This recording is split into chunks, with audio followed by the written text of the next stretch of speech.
জনতার দরবারে বাংলার রায়। দফায় দফায় উত্তপ্ত হচ্ছে ভাঙড়, আর সেই ভাঙড়ের খবরে চোখ রাখবো আমি। এই বাংলায় হচ্ছেটা কি? আর বুক চিতিয়ে চোখে চোখ রেখে প্রশ্ন করব। আমরা মানুষের কণ্ঠস্বর। পাবলিক বাংলা এগিয়ে থাকে, পাবলিক বাংলা এগিয়ে রাখে। আপনারা সর্বদাই নজর রাখুন পাবলিক বাংলা। কতদিন চলবে এই মানুষ মারা রাজনীতি? তার জবাব চাই বাংলা। জেল থেকে বেরিয়ে রীতিমতো আরাবুল ইসলাম তৃণমূল ভবনে গেছে, নেতৃত্বের সঙ্গে দেখা করেছে। তো তৃণমূল ভবনে যাবেন না তো কি বিজেপির পার্টি অফিসে যাবেন নাকি? উনি তৃণমূলের নেতা, তৃণমূল অফিসে গিয়েছে, এটা তো স্বাভাবিক ব্যাপার, এটা কিছু চমকের ব্যাপার নয়। আমরা যেভাবে খবর পাচ্ছিলাম আরাবুল সাহেব না, এই ধরুন আমি আপনাদের বলি, নেওয়ার প্রশ্নই আসছে না। যোগদান থেকে বড় কথা নেওয়ার প্রশ্নই আসছে না। আইএসএফের রাজ্য কমিটি আছে, তারা বিবেচনা করবে। তো আমি একজন চেয়ারম্যান হিসাবে আমি এতটুকু বলতে পারি, নেওয়ার প্রশ্নই আসছে না। শোনা যাচ্ছিল যে আরাবুলের ছেলে আপনার সঙ্গে নাকি যোগাযোগ না না, এই ধরনের তো অনেকে কথা বলে, আমি নাকি বিজেপির সাথে যোগাযোগ রাখি, আমি নাকি তৃণমূলের সাথে যোগাযোগ রাখি, আমার সাথে নাকি হাকিমুল সাহেব যোগাযোগ রাখেন। এইগুলো হচ্ছে সব উড়িয়ে দেওয়া কথা। ব্যাপারটা হচ্ছে তার যে অন্য লবি আছে তাকে দুর্বল করবে বলে এইগুলো হচ্ছে। তৃণমূলরা বলেছিল কাইজার ও আরাবুলকে দিয়ে নাকি বিধানসভা ভোটে আইএসএফ জিতেছিল। আরাবুল আর কাইজার যা বলে তাই নাকি সেটা সেই পার্টি নাকি আছে। কি বলবেন? হ্যাঁ, ওই ধরনের সব থেকে বেশি ক্ষতি 2021 নির্বাচনের পরে আমরা আইএসএফের যারা যদি ক্ষতি করে থাকে, মানে কর্মী সমর্থকদের উপরে হিংসা করে থাকে, তার মধ্যে প্রথম সারির দুজনের নাম উঠে আসলে ভাঙড় বিধানসভার ক্ষেত্রে একটা হচ্ছে আরাবুল ইসলাম, দ্বিতীয়টা হচ্ছে কাইজার আহমেদ। তারা আবার আমাদের পার্টি চালাবে।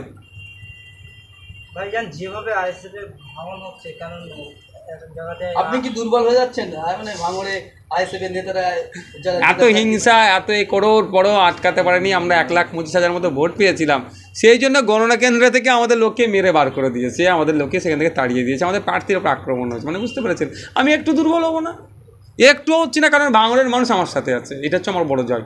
মিথ্যা কেসের ভয়ে নাকি তৃণমূলে জয়েন করছে আইএসএফ কর্মী নেতারা, তাহলে শক্তিশালী হয়ে কিভাবে দাঁড়াবে ভাঙড়ে আইএসএফ কর্মী নেতারা বা আইএসএফ এর নেতারা? দেখুন, ব্যাপারটা হচ্ছে কিভাবে দাঁড়াবে, সব পলিসি তো আপনাদের মিডিয়ার মাধ্যমে বলা যায় না। পলিসি তৈরি হচ্ছে, পলিসি ইমপ্লিমেন্ট হচ্ছে। যে সমস্ত কর্মী এবং নেতৃত্বরা দল ছেড়ে তৃণমূলে যোগ দিচ্ছেন, তারা রাজনীতি আবার তাদেরকে জয়েন করাবেন? কি মনে হয় আপনাদের কি মনে হচ্ছে? পঞ্চায়েত ভোটের আগে নির্দলকে প্রশ্রয় দেবো না বলে তৃণমূল, আর পঞ্চায়েত ভোট মিটে গেলে আবার গ্রহণ করছে একে একে, সেটা হবে নাকি? সেটা হতে পারে না। আপনি তো বলেছিলেন যে আপনাদের যেটা প্রার্থী যদি কখনো দল প্রত্যাগ করেন আপনার আইনি ব্যবস্থা নেবেন। অবশ্যই, সে তার তো প্রসিডিওর শুরু হচ্ছে। আজকে আরাবুল ইসলাম বাড়ি জেল থেকে বেরিয়েছে দীর্ঘ 5 মাস পর, কি বলবেন? দেখুন, পঞ্চায়েত হিংসায় মামলাতে তিনি জেলে গিয়েছিলেন, তারপরে একাধিক মামলা হয়েছে, তারপরে তার দলের অন্য নেতারা তার বিরুদ্ধে কি ষড়যন্ত্র করেছে নতুন করে বলতে রাখছে না। তিনি বাড়ি এসেছেন, জামিন পেয়েছেন, আইনের মাধ্যমে তিনি জামিন নিয়েছেন। তবে আমরা পঞ্চায়েত মামলাতে যেটা করেছি, আমাদের কর্মী খুন হয়েছে, একাধিক কর্মী খুন হয়েছে, একাধিক কর্মী ক্ষতিগ্রস্ত হয়েছে। আমরা যে আরামুল ইসলাম সাহেব যাতে কনভিক্ট হয়, যাতে তার বিচার হয়, তার জন্য আমরা লড়াই করে যাব।